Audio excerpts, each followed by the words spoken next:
எந்த வீடுகள்ல குர்ஆன் வசனங்கள் சரியாக படிக்கப்படவில்லையோ, அல்லாஹ்வின் வேதத்துடைய அந்த தொடர்பு எந்த வீடுகள்ல இல்லாமல் இருக்கிறதோ, அப்படிப்பட்ட வீடுகள் அந்த வீட்டில் உள்ள நபர்களுக்கு அது ஒரு நெருக்கடியை ஏற்படுத்துற மாதிரி இருக்கும். மலக்குமார்கள் அங்க வர்றதுக்கு ஒரு தடையா இருக்கும். ஷைத்தான் அங்க அந்த வீட்டுக்குள்ள உள்ள வர்றதுக்கு ஒரு வாய்ப்பாக இருக்கும். அவர்கள் கிடைக்கக்கூடிய நன்மையும் குறைந்து கொண்டே இருக்கும். ஒரு வீட்டில் நன்மை அதிகரிக்க வேண்டும் என்றால் அல்லாஹ்வினுடைய வேதத்தை படிக்கிற வீடாக இருக்கணும். ஒரு வீடுகள்ல நன்மை குறைந்த ஒரு வீடாக மாறணும்னா அல்லாஹ்வுடைய வேதத்தினுடைய தொடர்பு இல்லாததா இருக்கணும். இதுல நீங்க எதை தேர்வு செய்யணுமோ செய்யுங்க என்கிற தோணியில் அல்லாஹ்வுடைய தூதர் சொல்றாங்களே. இன்னைக்கு நாம நம்முடைய வீடுகள்ல எந்த நிலையை ஏற்படுத்தி வச்சிருக்கிறோம்? அல்லாஹ்வுடைய வேதத்தை முறையா எடுத்து படிக்கிற ஒரு நிலையை நம்ம வீட்டுல வச்சிருக்கிறோமா? இன்னொரு நபி மொழியில இது தொடர்பாக ரசூலுல்லாஹி ஸல்லல்லாஹு அலைஹி வஸல்லம் அவர்கள் சொல்லுகிறார்கள். சஹீஹ் முஸ்லிமிலே பதிவு செய்யப்பட்ட ஒரு செய்தி. லா தஜஅலு புயூதகும் மகாபிர், நீங்கள் உங்களுடைய வீடுகளை மண்ணறைகளாக ஆக்கிக் கொள்ளாதீர்கள். இன்ன ஷைத்தான யன்ஃபிரு மினல் பைத்தில்லதி துக்ரஉ ஃபீஹி சூரத்துல் பக்கரா, எந்த வீடுகள்ல சூரா பக்கரா ஓதப்படுகிறதோ அந்த வீட்டிலிருந்து ஷைத்தானை விரண்டோடி விடுகிறான். சொன்னது யாரு? அல்லாஹ்வுடைய தூதர் சொல்லுகிறார்கள். புகழ் அனைத்தும் நம்மை படைத்து பரிபாலிக்கிற இறைவனுக்கே உண்டாவதாக. அன்பிற்குரிய அல்லாஹ்வின் நல்லடியார்களே, தாய்மார்களே, சகோதர சகோதரிகளே, அல்லாஹ்விடத்திலே நன்மையை எதிர்பார்த்தவர்களாக இறைவன் நமக்கு வழங்கி இருக்கிற ஜும்மா தொழுகையை நிறைவேற்றுவதற்காக இங்கே குழுமி இருக்கிறோம். இங்கே குழுமி இருக்கிற நம் அனைவர்கள் மீதும் அல்லாஹ்வின் அருளும் அன்பும் இறுதி வரை உண்டாவதாக என்று பிரார்த்தனை செய்து எனது ஜும்மா உரையை ஆரம்பம் செய்கிறேன். அன்பிற்குரிய அல்லாஹ்வின் நல்லடியார்களே, இந்த உலகத்தில் வாழக்கூடிய எல்லா மனிதர்களும் இறைவனுடைய நிம்மதியை எதிர்பார்த்தவர்களாக, இறைவனுடைய அன்பையும் அருளையும் எதிர்பார்த்தவர்களாகத்தான் நாம் வாழ்ந்து கொண்டிருக்கிறோம். இன்றைக்கு நமக்கு மத்தியிலே எத்தனையோ ஏற்றத்தாழ்வுகள் பொருளாதாரத்திலே இருக்கலாம். நமக்கு மத்தியிலே கல்வி அறிவிலேயும் ஏற்றத்தாழ்வுகள் இருக்கலாம். இதில் நாம் எந்த நிலையில் இருந்தாலும், பெரிய செல்வந்தராக நாம் இருந்தாலும் சரி, அல்லது செல்வத்தில் நடுநிலை வகிக்கக்கூடிய நபர்களாக இருந்தாலும் சரி, அல்லது பொருளாதாரத்தில் அதல பாதாளத்தில் கிடக்கக்கூடிய நபர்களாக இருந்தாலும் சரி, எந்த நிலைகளில் நாம் இந்த உலகத்தில் வாழ்ந்தாலும் நமக்கு இறைவனிடமிருந்து ஒரு நிம்மதி என்பதை நாம் எல்லா சந்தர்ப்பங்களிலேயும் எதிர்பார்க்கிறோம். அல்லாஹ்வினுடைய அருள் எனக்கு கிடைத்து கொண்டே இருக்க வேண்டும், அல்லாஹ்வினுடைய அன்பு என் மீது அதிகமாக இருக்க வேண்டும் என்கிற ஆசை இல்லாத நபர்கள் நம்மள யாராவது இருக்க முடியுமா? ஆனால் ஒருபுறம் இப்படி அல்லாஹ்வுடைய அன்பையும் அருளையும் நிம்மதியையும் எதிர்பார்க்கக்கூடிய நாம், அந்த இறைவனுடைய நிம்மதி நமக்கு கிடைப்பதற்கு இறைவன் என்ன வழிமுறைகளை சொல்லி தருகிறானோ அந்த வழிமுறையில நாம கூடுதல் கவனம் எடுக்கிறோமா? உதாரணத்திற்கு அல்லாஹு தஆலா தன்னுடைய திருமறையில ஒரு இடத்தில் சொல்லுகிறான், வல்லாஹு ஜஅல லக்கும் மின் புயூதிக்கும் சகனா, நீங்கள் கட்டி இருக்கக்கூடிய, நீங்கள் வசிக்கக்கூடிய உங்களுடைய வீடுகளிலேயும் நாம் நிம்மதியை ஆக்கி இருக்கிறோம். இன்னைக்கு இந்த உலகத்துல எல்லாருடைய இலக்கு எப்படித்தான் இருக்குது? ரொம்ப அதிக கஷ்டப்பட்டு உழைச்சாவது நமக்குன்னு ஒரு சொந்தமா ஒரு இடம் வாங்கி போடணும், அந்த இடத்துல வீட்டை கட்டணும், ரொம்ப பெரிய அளவுல பங்களா மாதிரி நம்மளால கட்ட முடியாட்டணும், அரண்மனை போல நம்மளால கட்ட முடியாட்டணும், ஏதோ நம்மளுடைய பிள்ளைகளுக்கு நம்மளுடைய மனைவி மக்களுக்கு தோதுவான ஒரு சின்ன அளவிலான ஒரு வீட்டையாவது கட்டி கொள்ள வேண்டும் என்கிற ஒரு ஆசையிலேயே இந்த உலக வாழ்க்கையில நிறைய நேரத்தை செலவிடுறோமே. அல்லாஹு தஆலா சொல்லுகிறான், நீங்கள் கட்டி இருக்கக்கூடிய உங்களுடைய வீடுகளிலேயும் நாம் உங்களுக்கு நிம்மதியை ஆக்கி இருக்கிறோம். அது பெரிய அளவிலான வீடா இருந்தா மட்டும் பத்தாது, சின்ன அளவிலான வீடாக இருந்தாலும் அதிலேயும் உங்களுக்கு நிம்மதி இருக்கிறது. எந்த அளவிற்கு அல்லாஹ் சொல்லுகிறான் என்றால், அதே வசனத்துல தொடர்ச்சியில நீங்கள் பயணத்துல போகும் பொழுதும் ஒரு இடத்துல தங்கி ஓய்வெடுப்பதற்காக ஒரு சின்ன அளவிலான டென்ட் அமைத்துக்குவீங்களே, அதுல கூட நாம உங்களுக்கு நிம்மதியை ஆக்கி இருக்கிறோம் என்று அல்லாஹ் தஆலா சொல்லுகிறான். அப்ப இன்றைக்கு நாம் வசிக்கக்கூடிய வீடு நமக்கு நிம்மதி அளிக்கக்கூடிய ஒரு இடமாக இருக்கும் என்று அல்லாஹ் சொல்லுகிறானே, அதற்கு அல்லாஹ்வே நான் நிம்மதியை வழங்கி இருக்கிறேன் என்கிற ஒரு உத்தரவாதம் கொடுக்கிறானே. இன்னைக்கு ஆனா நம்மளுடைய வாழ்க்கையில நிம்மதி இருக்குதா? கஷ்டப்பட்டு நம்ம வீட்டையும் கட்டி முடிச்சிட்டோம், வீட்டை கட்டி முடிச்சு இன்னைக்கு நிம்மதி இல்லாத நபர்களாக இருக்கிறோம். ஆனால் அப்படியே நபிகள் நாயகம் ஸல்லல்லாஹு அலைஹி வஸல்லம் அவங்களுடைய காலத்திற்கு வாங்க, அல்லாஹ்வின் தூதருடைய வாழ்க்கையை எடுத்துக்கொண்டால் இன்றைக்கு நம்ம வாழ்கிற மாதிரியான வாழ்க்கையை ரசூலுல்லாஹி ஸல்லல்லாஹு அலைஹி வஸல்லம் வாழல. அவங்க இருக்கக்கூடிய வீட்டை எடுத்துக்கொண்டாலேயே பல நபிமொழிகள்ல பார்க்கிறோமா இல்லையா? ஒருவர் நின்று தொழுதாலேயே இன்னொருவர் படுப்பதற்கு இடமில்லாத அளவிற்கு குறுகிய அளவிலான வீட்டில் தானே வசித்தார்கள். பல மாதங்கள் அவங்க சமைக்க முடியாத அளவுக்கு கடுமையான சூழல்ல தான் ரசூலுல்லாஹ் இருந்தாங்க. அப்படி அல்லாஹ்வுடைய தூதர் இந்த உலக வாழ்க்கையை கழித்தும் அதுல ஏதாவது நிம்மதி இல்லாம ரசூலுல்லாஹ் இருந்தாங்களா? வசிக்கக்கூடிய வீடு நம்ம சின்ன அளவுல தான் இருக்குது, பயன்படுத்தக்கூடிய பொருட்கள் போதிய அளவுல வசதி உள்ள பொருட்களா இல்ல. அப்படி இருந்தும் அல்லாஹ்வின் தூதருடைய வாழ்க்கை அது நிம்மதிக்குரிய ஒரு வாழ்க்கையாக இருக்கிறது.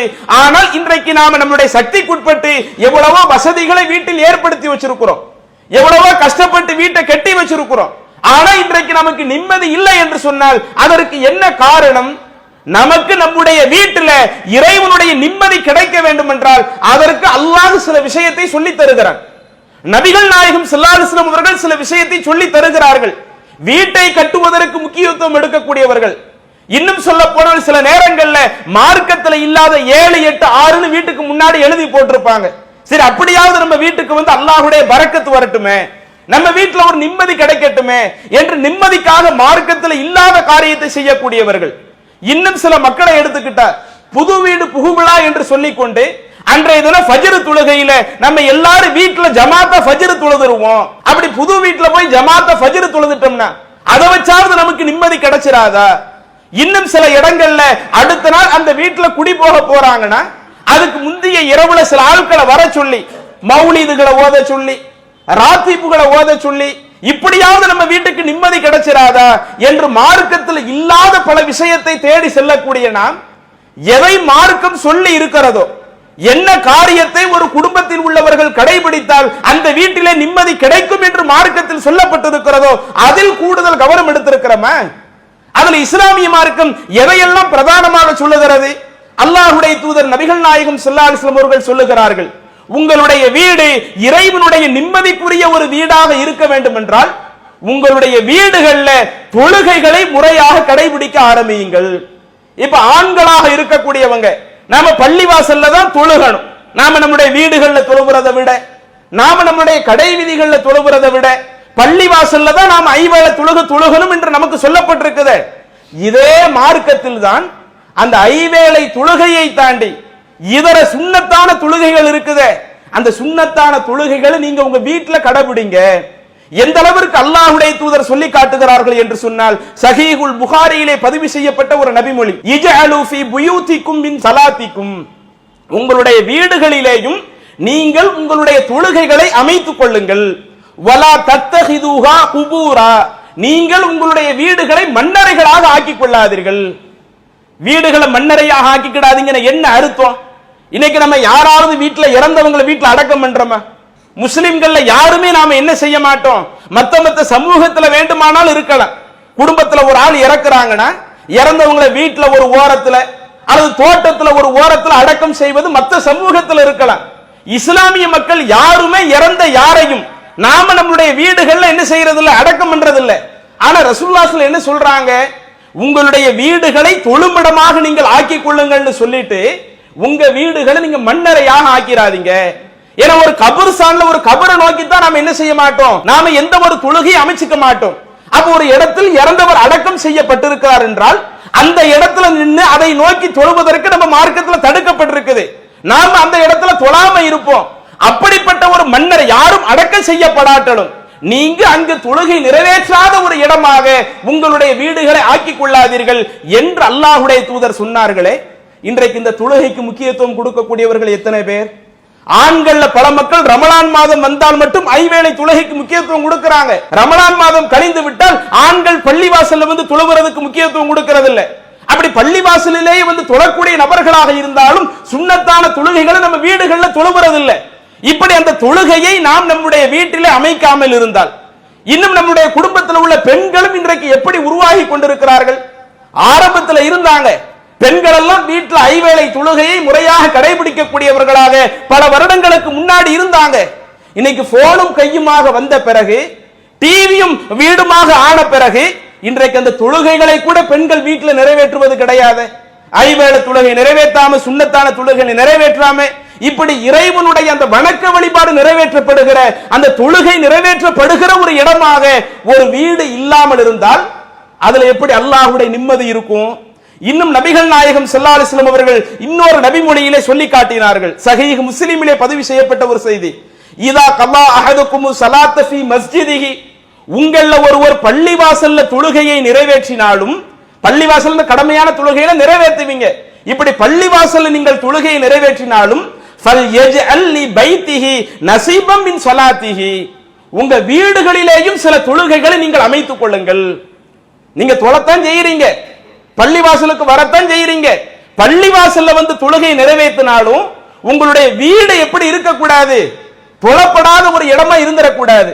உங்க வீடுகளிலேயும் நீங்கள் சில தொழுகைகளை அமைத்துக் கொள்ளுங்கள் அப்படின்னு ரசூலுல்லாஹி ஸல்லல்லாஹு அலைஹி வஸல்லம் சொல்லிட்டு அதற்கடுத்து அதற்கான காரணத்தை சொல்லுகிறார்கள். ஏன் நீங்க அந்த தொழுகைகளை உங்க வீட்டிலையும் கொஞ்சம் வச்சுக்கணும்? ஃபஇன்னல்லாஹ ஜாஇலுன் ஃபீ பைத்திஹி மின் ஸலாத்திஹி கைரா, யாரேனும் ஒருவர் தன்னுடைய வீட்டில் அந்த தன்னுடைய தொழுகைகளை அமைத்துக் கொள்வார் என்று சொன்னால் அதன் மூலம் அல்லாஹு தஆலா கைரன் நன்மையை வைத்திருக்கிறான். நீங்க அல்லாஹ்வுடைய நன்மையை தானே எதிர்பார்க்கிறீங்க, அந்த நன்மை உங்களுக்கு கிடைக்கணும்னா பள்ளிவாசல்ல வந்து தொழுகிற மாதிரியே அதுல சில தொழுகைகளை நீங்கள் உங்களுடைய வீடுகளிலேயும் அமைத்துக் கொள்ளுங்கள். அப்ப இன்னைக்கு அதை நம்ம கடைபிடிக்காட்ட எப்படி நமக்கு அந்த வீட்டின் மூலம் நிம்மதி கிடைக்கும்? அல்லாஹு தஆலா உங்களுடைய வீட்டுல நிம்மதி வச்சிருக்கிறதா சொன்னான்ல, ஆனா இன்னைக்கு நமக்கு கிடைக்கவில்லை என்று சொன்னால் மார்க்கம் சொல்லக்கூடிய இந்த விஷயத்தை நாம் கடைபிடிக்கிறது இல்லை. அதே மாதிரி அல்லாஹ்வுடைய தூதர் சொல்லக்கூடிய இன்னொரு நபிமொழியையும் நாம் சஹீஹுல் புகாரியிலே பார்க்கலாம். ரமலான் நேரம் நெருங்குகிறது, அல்லாஹ்வின் தூதர் தனியாக ஒரு கூடாரம் அமைத்து அங்க என்ன செய்யறாங்க, மக்களுக்கு தொழுகை நடத்துறாங்க. திரும்ப அடுத்தடுத்த நாட்கள் எல்லாம் என்ன நடக்குதுன்னா, நிறைய பேர் அங்க பள்ளிவாசல்ல வந்து ரசூலுல்லாஹி ஸல்லல்லாஹு அலைஹி வஸல்லம் அமைத்துக் கொண்ட அந்த இடத்துல அல்லாஹ்வின் தூதரை பின்பற்றி தொழுகை அடுத்தடுத்த நாட்கள்ல வர ஆரம்பிக்கிறாங்க. ஒரு நாள் கழியுது, 2 நாள் கழியுது, ஒரு 3 நாள் கழிகிறது. அதற்கடுத்து ரசூலுல்லாஹி ஸல்லல்லாஹு அலைஹி வஸல்லம் அவங்க என்ன செய்யல, எந்த ஒரு தொழுகை நடத்தாம ரசூலுல்லாஹி ஸல்லல்லாஹு அலைஹி வஸல்லம் வீட்டுக்குள்ளே இருந்துட்டாங்க. அப்படி இருந்து விட்டு அதற்கடுத்து மக்களிடத்தில் வந்து சொன்னார்கள், ஃபஸல்லு அய்யுஹன் நாஸ் ஃபீ புயூதிக்கும், மக்களே நீங்கள் உங்களுடைய தொழுகைகளை உங்களுடைய வீடுகளிலேயும் ஆக்கிக் கொள்ளுங்கள். ஃபஇன் அஃலல ஸலாத்தி ஸலாத்துல் மர்இ ஃபீ பைத்திஹி இல்லல் மக்தூபா, கடமையாக்கப்பட்ட அந்த தொழுகையை தாண்டி மற்ற தொழுகைகள் இருக்குதே, அந்த மற்ற தொழுகைகளை ஒருவர் தன்னுடைய வீட்டில் தொழுவதை அல்லாஹ் மிகவும் சிறந்த நன்மையா வச்சிருக்கிறான். அதனால நீங்க உங்களுடைய வீடுகள்ல அந்த கடமையான தொழுகை அல்லாத மற்ற சுன்னத்தான தொழுகைகளை, அது இரவு நேர தொழுகைகளாக இருக்கட்டும், தஹஜத் நேர தொழுகைகளாக இருக்கட்டும், ஐவேளை தொழுகைக்கு முன்பின் சுன்னத்து இருக்குதா இல்லையா, அந்த முன்பின் சுன்னத்துகளாக இருக்கட்டும், இதை நீங்கள் உங்களுடைய வீடுகள் ஆக்கிக்குங்க என்று அல்லாஹ்வுடைய தூதர் வழிகாட்டுறாங்கன்னா, இன்றைக்கு இதை நாம முறையா கடைபிடிக்கிறோமா? இதுல நாம சில குறைகள் வைக்கிறதுனால தான் கஷ்டப்பட்டு லட்சக்கணக்கில் வீட்டை கட்டுறோம். சில ஆட்கள் கோடிக்கணக்கில் வீட்டை கட்டுறாங்க, பெரிய பங்களா மாதிரி வீட்டை கட்டுறாங்க. அப்படி வீட்டு கட்டி முடிக்கப்பட்டாலும் அந்த வீட்டுல உள்ளவங்களுக்கு நிம்மதி இல்லாமல் இருக்கிறது. அல்லாஹ்வுடைய அருள் இன்னும் எனக்கு முழுமையா வராம இருக்குது என்று ஏக்கப்படக்கூடிய அளவுக்கு இருக்கிறோம். அப்படிப்பட்ட ஒரு நிலை நமக்கு வரக்கூடாது என்று சொன்னால், நாம் கட்டி இருக்கிற வீட்டிலேயும் நமக்கு இறைவனுடைய நிம்மதி கிடைக்க வேண்டும் என்று சொன்னால், இஸ்லாம் சொல்லக்கூடிய தொழுகைகளை, உபரியான தொழுகைகளை ஆண்களாக இருந்தால் அதிகமாக நம்முடைய வீடுகளில் தொழுவதற்கு முயற்சிக்க வேண்டும். அதே போல பெண்கள் ஐவேளை தொழுகை பள்ளிவாசல்ல தொழுகிறதுக்கு அவங்களுக்கு அனுமதிக்கப்பட்டிருக்குது, வீட்டுல தொழுகிறதுக்கு அனுமதிக்கப்பட்டிருக்குது. நம்ம குடும்பத்துல எல்லாரும் தொழுகையை ஒழுங்கா கடைபிடிக்கிறாங்களா? நம்ம தாயார், நம்முடைய மனைவி, நம்முடைய சகோதரிகள், நம்முடைய மகள்கள் தொழுகையை ஒழுங்கா கடைபிடிக்கிறாங்களா?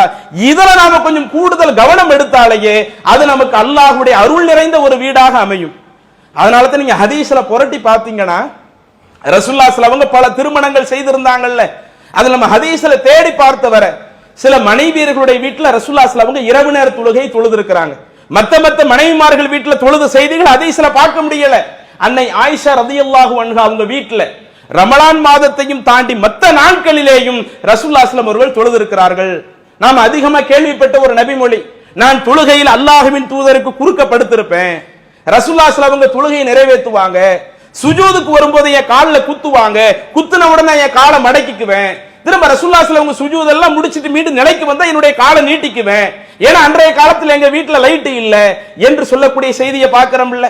அப்ப ரசூலுல்லாஹி ஸல்லல்லாஹு அலைஹி வஸல்லம் ஆயிஷா ரலியல்லாஹு அன்ஹா அவங்க வீட்டுல இரவு தொழுகை போன்ற தொழுகைகளை தொழுது இருக்கிறாங்களா?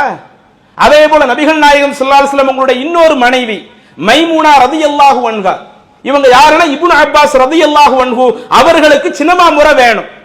அப்ப ஒரு முறை இப்னு அப்பாஸ் அவர்களும் என்ன செய்யறாங்க, சின்னமா மைமூனா ரலியல்லாஹு அன்ஹா அவங்க வீட்டுல தங்கக்கூடிய அந்த நேரத்துல நபி ஸல்லல்லாஹு அலைஹி வஸல்லம் அவர்களும் அன்றைக்கு அங்கே தங்குனாங்க. இரவு நேரம் வந்துச்சு, ரசூலுல்லாஹி ஸல்லல்லாஹு அலைஹி வஸல்லம் உளு செஞ்சுட்டு தொழுகைக்கு தயாரானாங்க, தொழுகைக்கு நின்னாங்க. நானும் என்ன செஞ்சு இப்னு அப்பாஸ் அவர்கள் குறிப்பிடுகிறார்கள், நானும் அந்த தொழுகைக்காக உழு செஞ்சுட்டு ரசூலுல்லாஹி ஸல்லல்லாஹு அவங்களுக்கு இடது பக்கத்துல நின்னு என்னுடைய காத்தினுடைய சோனையை பிடிச்சு என்னை வலது பக்கத்துல நிறுத்தினாங்க. ஹதீஸ்ல பாக்குறோம்ல. அப்ப அல்லாஹ்வின் தூதர் தன்னுடைய மனைவியர்களுடைய வீடுகள்ல இரவு நேரங்கள்ல இருக்கும் பொழுது இந்த மாதிரி தொழுகையை நிறைவேற்றுவது அல்லாஹ் தஆலா அதன் மூலம் அவங்களுக்கு ஒரு நிம்மதி அளிக்கிறானா இல்லையா? அப்ப நாம் அந்த உபரியான அந்த தொழுகைகளை நம்முடைய வீடுகளில் தொழுவது அல்லாஹ்வுடைய நிம்மதி நமக்கு கிடைப்பதற்கு ஒரு வாய்ப்பாக இருக்கும். இதிலே நம்மிடத்தில் சில குறைபாடுகள் இருந்தால் அதை நாம் சரி செய்து கொள்ள வேண்டும். அதே மாதிரி அந்த தொழுகையை தாண்டி வேற ஏதாவது சில விஷயங்கள் நமக்கு நிம்மதி தரக்கூடிய விஷயங்கள் மார்க்கத்தில் சொல்லப்பட்டிருக்குதா என்று பார்த்தால் இன்னும் சில விஷயங்கள் சொல்லப்படுகிறது. அதுல முக்கியமா சொல்றதா இருந்தா இறைவனுடைய வேதம் குர்ஆன் இருக்குதா இல்லையா? அந்த அல்லாஹ்வுடைய வேதத்தை வீட்டுல நீங்க எடுத்து வச்சு படிங்க. இன்னைக்கு நம்ம வீட்டுல எத்தனை பேர் வீட்டுல குர்ஆன் படிக்கப்படுது கொஞ்சம் யோசிச்சு பாருங்க. 24 மணி நேரம் ஒரு பக்கம் டிவி ஓடிக்கிட்டு இருக்குது, இளைஞர்களுடைய கைகள்ல பேஸ்புக்ல உள்ள ரீல்ஸ் ஓடிக்கிட்டு இருக்குது, வாட்ஸ்அப்லயே நிறைய நேரத்தை செலவழிக்கிறாங்க. இப்படி தேவையற்ற எவ்வளவோ பல விஷயங்கள் வீடுகளிலே ஓடிக்கொண்டிருக்கிறது. குர்ஆன் ஓதக்கூடிய பழக்கம் எத்தனை வீடுகள்ல இருக்குது? அந்த வீட்டில் இருக்கிற ஆண்கள், பெண்கள், பெரியவர்கள், சிறியவர்கள் என்று எல்லா நபர்களும் வீட்டில் உட்கார்ந்து குர்ஆனை எடுத்து படிக்கிற நபர்களா இருக்கிறாங்களா? இன்னைக்கு குர்ஆனை படிக்கிறதுனா நமக்கு அது எதைத்தான் டைமா வச்சிருக்கிறோம். ரமலான் மாசம் வரட்டும், ரமலான்ல நாம எடுத்து ஓதிக்குவோம். அல்லது பள்ளி வாசல்ல ஒவ்வொரு ஜும்மாவுக்கு நம்ம சீக்கிரம் போயிட்டோம்னா ஆரம்பத்தில் 2 ரக்காய் தொழுதுட்டு பயான் ஆரம்பிக்கிறதுக்கு முன்னாடி வர குர்ஆனை ஓதிக்குவோம். இப்படி குர்ஆன் ஓதுறதுக்கு ஒரு டயத்தை நாம வச்சிருக்கிறோமே, வீட்டுல உட்கார்ந்து குர்ஆனை நாம் ஓதுகிறோமா? அல்லாஹ்வுடைய வேதத்தை நாம் நம்முடைய வீடுகளிலே இருந்து படிப்போமேயானால் அது அல்லாஹ்வுடைய அருள் நிறைந்த ஒரு வீடாக நம்முடைய வீடு அமைகிறதுக்கு வாய்ப்பா இருக்குமே. அல்லாஹ்வின் தூதர் சொன்ன ஒரு நபிமொழி சுனனு தாரிமி என்ற ஹதீஸ் கிரந்தத்திலே பதிவு செய்யப்பட்ட ஒரு செய்தி. அபூ ஹுரைரா அவர்கள் குறிப்பிடுகிறார்கள், நபி ஸல்லல்லாஹு அலைஹி வஸல்லம் அவர்கள் சொன்னார்கள், இன்னல் பைத்தல யத்தஸிஉ அலா அஹ்லிஹி வ தஹ்துருஹுல் மலாயிகா வ தஜ்சுருஹு ஷயாத்தீன் வ யக்ஸுருஹு கைருஹு யுக்ரா ஃபீஹில் குர்ஆன். எந்த வீடுகளிலே குர்ஆன் முறையாக ஓதப்படுகிறதோ அப்படி முறையாக ஓதப்படுகிற அந்த வீடு தான் அந்த குடும்பத்தார்களுக்கு ஒரு விசாலமான ஒரு வீடாக இருக்கும். வீட்டு என்பது நெருக்கடியா இருந்தாலும் உள்ள தெளவில் அவங்களுக்கு அது ஒரு விசாலமா ஏற்படணுமா? அந்த வீடுகள்ல குர்ஆன் ஓதப்படணும். அதே மாதிரி தஹ்ருருஹுல் மலாயிகா, மலக்குமார்கள் அந்த வீடுகளிலே ஆஜராகுவார்கள். வ தஹ்ஜுருஹு ஷயாத்தீன், ஷைத்தான் அந்த வீட்டை விட்டு விரண்டு ஓடிடுவான். இன்னைக்கு நாம நம்ம வீட்டை விட்டு சைத்தானை விரட்டி அடிக்கிற நபராளா இருக்கிறாமா, அல்லது வெளியே போகக்கூடிய சைத்தானை வீட்டுக்குள்ள இழுத்து வைக்கிற நபரா இருக்கிறோமா? எல்லாம் அவ்வளவு பல கெட்ட விஷயங்கள் நம்ம வீட்டுல நடக்குது. ஆனால் குர்ஆனை ஓதுனா சைத்தான் ஓடுவான்னு சொன்னாங்கல்ல, அந்த வீட்டுல சைத்தான் உள்ள வருவதே அது அவனுக்கு ஒரு தடையாக இருக்கும்னு அல்லாஹ்வுடைய தூதர் சொன்னாங்கல்ல, இது நாம கடைபிடிக்கிறோமா? இன்னும் அல்லாஹ்வுடைய தூதர் அதிலேயே தொடர்ச்சியாக சொன்னார்கள், வ இன்னல் பைத்தல யுலையகு அலா அஹ்லிஹி வ தஹ்ஜுருஹுல் மலாயிகா வ தஹ்துருஹு ஷயாத்தீன் வ யகில்லு கைருஹு இல்லா யுக்ரா ஃபீஹில் குர்ஆன். எந்த வீடுகள்ல குர்ஆன் வசனங்கள் சரியாக படிக்கப்படவில்லையோ, அல்லாஹ்வின் வேதத்துடைய அந்த தொடர்பு எந்த வீடுகள்ல இல்லாமல் இருக்கிறதோ அப்படிப்பட்ட வீடுகள் அந்த வீட்டில் உள்ள நபர்களுக்கு அது ஒரு நெருக்கடியை ஏற்படுத்துற மாதிரி இருக்கும். மலக்குமார்கள் அங்க வர்றதுக்கு ஒரு தடையா இருக்கும். ஷைத்தான் அங்க அந்த வீட்டுக்குள்ள உள்ள வர்றதுக்கு ஒரு வாய்ப்பாக இருக்கும். அவர்கள் கிடைக்கக்கூடிய நன்மையும் குறைந்து கொண்டே இருக்கும். ஒரு வீட்டுல நன்மை அதிகரிக்க வேண்டும் என்றால் அல்லாஹ்வினுடைய வேதத்தை படிக்கிற வீடாக இருக்கணும். ஒரு வீடுகள்ல நன்மை குறைந்த ஒரு வீடாக மாறணும்னா அல்லாஹ்வுடைய வேதத்தினுடைய தொடர்பு இல்லாததா இருக்கணும். இதுல நீங்க எதை தேர்வு செய்யணுமோ செய்யுங்க என்கிற தோணியில் அல்லாஹ்வுடைய தூதர் சொல்றாங்களே. இன்னைக்கு நாம நம்முடைய வீடுகள்ல எந்த நிலையை ஏற்படுத்தி வச்சிருக்கிறோம்? அல்லாஹ்வுடைய வேதத்தை முறையா எடுத்து படிக்கிற ஒரு நிலையை நம்ம வீட்டுல வச்சிருக்கிறோமா? அப்ப அதுல சில குறைபாடுகள் இருந்தால் அதை நாம் சரி செய்யக்கூடியவர்களாக இருக்க வேண்டும். இன்னொரு நபிமொழியில இது தொடர்பாக ரசூலுல்லாஹி ஸல்லல்லாஹு அலைஹி வஸல்லம் அவர்கள் சொல்லுகிறார்கள், சஹீஹ் முஸ்லிமிலே பதிவு செய்யப்பட்ட ஒரு செய்தி, லா தஜஅலு புயூதகும் மகாபிர், நீங்கள் உங்களுடைய வீடுகளை மண்ணறைகளாக ஆக்கிக் கொள்ளாதீர்கள். இன்ன ஷைத்தான யன்ஃபிரு மினல் பைத்தில்லதி துக்ரஉ ஃபீஹி சூரத்துல் பக்கரா, எந்த வீடுகள்ல சூரா பக்கரா ஓதப்படுகிறதோ அந்த வீட்டிலிருந்து ஷைத்தானை விரண்டோடி விடுகிறான். உங்க வீட்டை நீங்க மண்ணறையாக ஆக்காதீங்கன்னு சொல்லிட்டு அடுத்து என்ன சொல்றாங்க? குர்ஆனிலேயே பெரிய அத்தியாயமாக இருக்கக்கூடிய 2வது அத்தியாயமாக இருக்கக்கூடிய அந்த சூரா பக்கராவை எந்த வீட்டிலே அந்த சூரா பக்கரா ஓதப்படுகிறதோ அப்படி ஓதப்பட்டு விட்டாலேயே ஷைத்தான் அந்த வீட்டை விட்டே விரண்டோடி போய் விடுவான். சொன்னது யாரு? அல்லாஹ்வுடைய தூதர் சொல்லுகிறார்கள். அப்ப நம்முடைய வீட்டை விட்டு ஷைத்தானே விரண்டோடி விட்டால் அதை விட நமக்கு பெரிய நிம்மதி எது இருக்கும்? ஆனா இன்னைக்கு அதுக்குரிய ஒரு நிலையை நம்ம ஏற்படுத்தி இருக்கிறோமா? வீடுகள்ல குர்ஆனை எடுத்து படிக்கிற பழக்கத்தை எல்லாருமே வைத்திருக்கிறோமா? ஒரு சில வயதானவர்கள் வேண்டுமானால் இன்றைக்கு டெய்லி குர்ஆனை எடுத்து வீட்டில் உட்கார்ந்து படிக்கலாம். ஆனா இளம் வயதில் இருக்கிற யாருமே அந்த குர்ஆனுடைய தொடர்புல எடுக்கிறது இல்லையே. பசங்க யாருமே இன்றைக்கு அந்த குர்ஆனுடைய தொடர்பு எடுக்கிறது இல்லையே. அப்ப அந்த வீடு குர்ஆனுடைய தொடர்பு இல்லாத ஒரு வீடாக இருந்தால் எப்படி அங்கு இருக்கக்கூடிய நபர்களுக்கு இறைவனுடைய நிம்மதி கிடைக்கும், அருள் கிடைக்கும்? அப்ப நமக்கு அல்லாஹ்வுடைய அருள் கிடைக்க வேண்டும் என்றால் இறைவியல் வேதத்தோடு தொடர்புள்ள ஒரு வீடாக நாம் நம்முடைய வீட்டை மாற்ற வேண்டும். அதே மாதிரி இன்னொரு விஷயத்தையும் இஸ்லாம் சொல்லுகிறது. அல்லாஹ்வுடைய வேதத்தை எடுத்து படிப்பதை போல வீட்டில் உட்கார்ந்து இறைவனை நினைவு கூறக்கூடிய திக்ர் செய்வதற்கும் நீங்க அந்த வீட்டை பயன்படுத்துங்கள். அந்த திக்ருங்கிறது பள்ளிவாசல்ல இருந்து மட்டும்தான் செய்யணும்னு இஸ்லாம் சொல்லல. ஒவ்வொரு தொழுகை முடிஞ்ச பிறகு சுப்ஹானல்லாஹ் 33 தடவை, அல்ஹம்துலில்லாஹ் 33 தடவை, அல்லாஹ் அக்பர் 33 தடவை, இது போன்ற திக்ர்களுக்கு பள்ளிவாசலை மட்டும் ஒரு இடமாக இஸ்லாம் சொல்லல. உங்க வீடுகளிலேயும் நீங்கள் திக்ர் செய்யுங்க. எந்த அளவுக்கு வீட்டுல இறை நினைவுக்கு மார்க்க முக்கியத்துவம் கொடுக்குதுன்னா, ஒரு ஆள் வீட்டை விட்டு வெளியே இருந்து வீட்டுக்குள்ள போவாங்கல்ல, வீட்டுக்கு உள்ள போகிற சந்தர்ப்பத்திலேயே அல்லாஹ்வை நினைத்து அவர் அந்த வீட்டிற்கு உள்ளே செல்வாரேயானால் அது கூட ஷைத்தானை விரட்டி அடிக்கிறதுக்கு ஒரு வாய்ப்பாக இருக்கும். ரசூலுல்லாஹி ஸல்லல்லாஹு அலைஹி வஸல்லம் அவர்கள் சொன்ன ஒரு நபிமொழி சஹீஹ் முஸ்லிமிலே பதிவு செய்யப்பட்டிருக்கிறது. இதா தஹலர் ரஜுலு பைத்தஹு, ஒருவர் தன்னுடைய வீட்டிலே நுழைவார் என்று சொன்னால், அப்படி நுழையும் பொழுது ஃபதக்கரல்லாஹ இந்த துஹூலிஹி, நுழையும் பொழுது இறைவனையே நினைவு கூர்ந்து அந்த வீட்டிற்குள் நுழைவார் என்று சொன்னால், வ இந்த துஆமிஹி, அதே போல சாப்பாடு சாப்பிடுறப்ப அல்லாஹ்வை நினைவு கூர்ந்து அந்த சாப்பாடு சாப்பிடுவானேயானால் கால ஷைத்தான், அப்ப ஷைத்தான் சொல்லுவானாம், லா மபீத லக்கும் வலா அஷாஅன், இன்னைக்கு இங்க நம்ம தங்குறதுக்கு எந்த ஒரு வேலையுமே இல்ல, இந்த வீட்டில் நமக்கு எந்த சாப்பாடுமே இல்ல என்று ஷைத்தான் சொல்வதாக சொல்லிவிட்டு அடுத்து ரசூலுல்லாஹி ஸல்லல்லாஹு அலைஹி வஸல்லம் அவர்கள் சொல்லுகிறார்கள், வ இதா தஹல, அதே ஒரு மனிதன் நுழைகிறான், ஃபலம் யذ்குருல்லாஹ இந்த துஹூலிஹி, அவன் அந்த வீட்டிலே நுழைகிற பொழுது அல்லாஹ்வுடைய நினைவு கூறாமல் அந்த வீட்டிலே அவன் நுழைந்தால் கால ஷைத்தான், அப்ப ஷைத்தான் சொல்லுவானாம், அதரக்துமுல் மபீத், நாம தங்கி இருக்கிறதுக்கு நமக்கு ஒரு நல்ல இடம் கிடைச்சிருச்சு, நமக்கு தங்கிறதுக்கு ஒரு நல்ல ஒரு இடம் இந்த வீட்டுல கிடைச்சிருச்சு என்று ஷைத்தான் சொல்லி விடுவானாம்.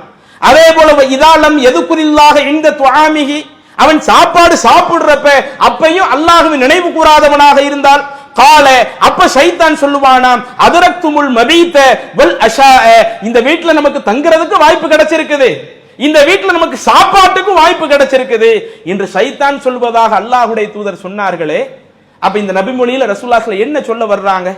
ஒரு வீடு என்பது அல்லாஹ்வை நினைவு கூறக்கூடிய ஒரு வீடாக இருக்க வேண்டுமே ஒழிய இறைவனை நினைவு கூறுவதிலிருந்து விலகி இருக்கக்கூடிய தனித்து இருக்கக்கூடிய ஒரு வீடாக இருக்கக்கூடாது.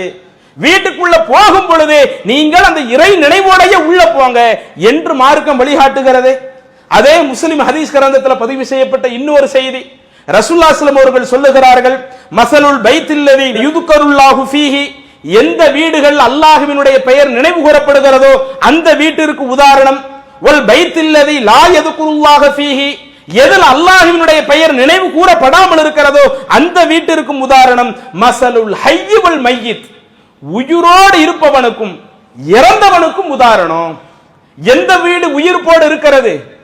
அல்லாஹ்வை நினைவு கூறக்கூடிய வீடு, முழுக்க முழுக்க உயிர்ப்போடு இருக்கக்கூடிய ஒரு வீடு. எங்கே அல்லாஹ் நினைவு கூறப்படாத வீடாக இருக்கிறதோ அந்த வீடு மையித்தான ஒரு வீடாக இருக்கிறதா ரசூலுல்லாஹி ஸல்லல்லாஹு அலைஹி வஸல்லம் சொன்னாங்களே. அப்ப நாம நம்முடைய வீட்டை எப்படி வைக்கணும்? மையித்தாக இருக்கக்கூடிய எல்லா நிலையும் ஆக்கி வச்சுக்கிட்டு எனக்கு அல்லாஹ்வுடைய அருள் இல்லாம போச்சே, அல்லாஹ்வுடைய நிம்மதி இல்லாம போச்சே என்று நாம் புலம்பினோமேயானால் அதற்கடுத்து அதுல என்ன பிரயோஜனம் கிடைக்க போகுது? அப்ப நம்ம வாழக்கூடிய காலகட்டத்திலேயே இப்படி நம்முடைய வீடுகள் அல்லாஹ்வுடைய அருளும் நிம்மதியும் கிடைப்பதற்கு மார்க்கம் சொல்லக்கூடிய அந்த வழிவகைகளை நாம் முறையா கடைபிடிக்கணும். அதே மாதிரி இன்னொரு மிக முக்கியமான ஒரு விஷயம், இது ஆரம்பத்தில் கூட ஓரளவு கடைபிடிக்கப்பட்ட விஷயம், இன்றைக்கு உள்ள காலத்துல கொஞ்சம் கொஞ்சமாக அது மறக்கடிக்கப்பட்டு கொண்டிருக்கிறது. ஒருவர் ஒரு வீட்டிற்குள்ள போறாரு, அது நம்மளுடைய வீடாக இருந்தாலும் சலாம் சொல்லிவிட்டு உள்ள போங்க மார்க்கம் சொல்லுது. நம்ம சொந்த வீடா இருந்தால் சலாம் சொல்லிட்டு உள்ள போலாம், அனுமதி கேட்க தேவையில்லை. ஒரு குறிப்பிட்ட ஒரு 3 நேரத்தை தவிர மற்ற நேரத்தில் அனுமதி இல்லாம நம்ம வீட்டுக்குள்ள போயிடலாம். அதுவே அடுத்தவங்க வீடா இருந்தா சலாமும் சொல்லிட்டு போகணும், அவங்கள்ட்ட அனுமதியும் கேட்டு உள்ள போகணும் இப்படின்னு மார்க்கம் சொல்லுதே. இதை எத்தனை பேர் கடைபிடிக்கிறோம்? இன்னைக்கு நாம நம்மளுடைய வேலை முடிச்சுட்டு மத்தியானம் சாப்பாட்டுக்கு போறோம், அல்லது நைட்டு வீட்டுக்கு உள்ள போறோம், நாம சலாம் சொல்லிட்டு போறோமா? நம்ம பிள்ளைங்க ஸ்கூலுக்கு போயிட்டு வர்றாங்க, டியூஷன் போயிட்டு வர்றாங்க, வெளியே ஏதாவது ஒரு தேவையை முடிச்சுட்டு வர்றாங்க. வரக்கூடிய பிள்ளைங்க எங்க நம்ம வீட்டில் இருக்கக்கூடிய எல்லா நபர்களுக்கும் அஸ்ஸலாமு அலைக்கும்னு சொல்லக்கூடிய அந்த தன்மையை நாம் வளர்த்து விட்டுருக்கிறோமா? சின்ன பிள்ளைகளுக்கும் நாம ஒழுங்கா கற்பிக்கிறது இல்ல, பெரியவர்களும் அதை முறையா கடைபிடிக்கிறது இல்ல. சரி, அப்படி சலாம் சொல்றதுனால நமக்கு என்ன நன்மை இருக்குது அதை யோசிச்சு பாருங்க. அஸ்ஸலாமு அலைக்கும்னா என்ன அர்த்தம்? உங்களுக்கு அல்லாஹ்வுடைய சாந்தி வரட்டும். நம்ம வீட்டுக்குள்ள போகும்போது வீட்டுல நம்ம குடும்பத்தார்கள் இருக்க போறாங்க, உங்களுக்கு அல்லாஹ்வுடைய சாந்தியும் அல்லாஹ்வுடைய ரஹ்மத்தும் அல்லாஹ்வுடைய பரக்கத்தும் வரட்டும். அவங்க ரிப்ளை பண்றாங்கன்னு வைங்க, வலைக்கும் ஸலாம் வ ரஹ்மத்துல்லாஹி பரக்காத்துஹு, அப்படி அவங்க ரிப்ளை பண்ண உங்களுக்கு அல்லாஹ்வுடைய சாந்தி அருள் பரக்கத்து வரட்டும். இப்படி அல்லாஹ்விடத்துல துஆவை கேட்கக்கூடிய, அல்லாஹ்விடத்துல அமைதியை கேட்கக்கூடிய ஒரு அழகான ஒரு வழிமுறையை இஸ்லாமிய மார்க்கம் நமக்கு சொல்லி தருது. நாம நம்ம வீட்டுக்கு உள்ள போகும்போது யாரா இருந்தாலும் அதை தவறாம கடைபிடிங்கின்ற அளவுக்கு மார்க்க வழிகாட்டுது.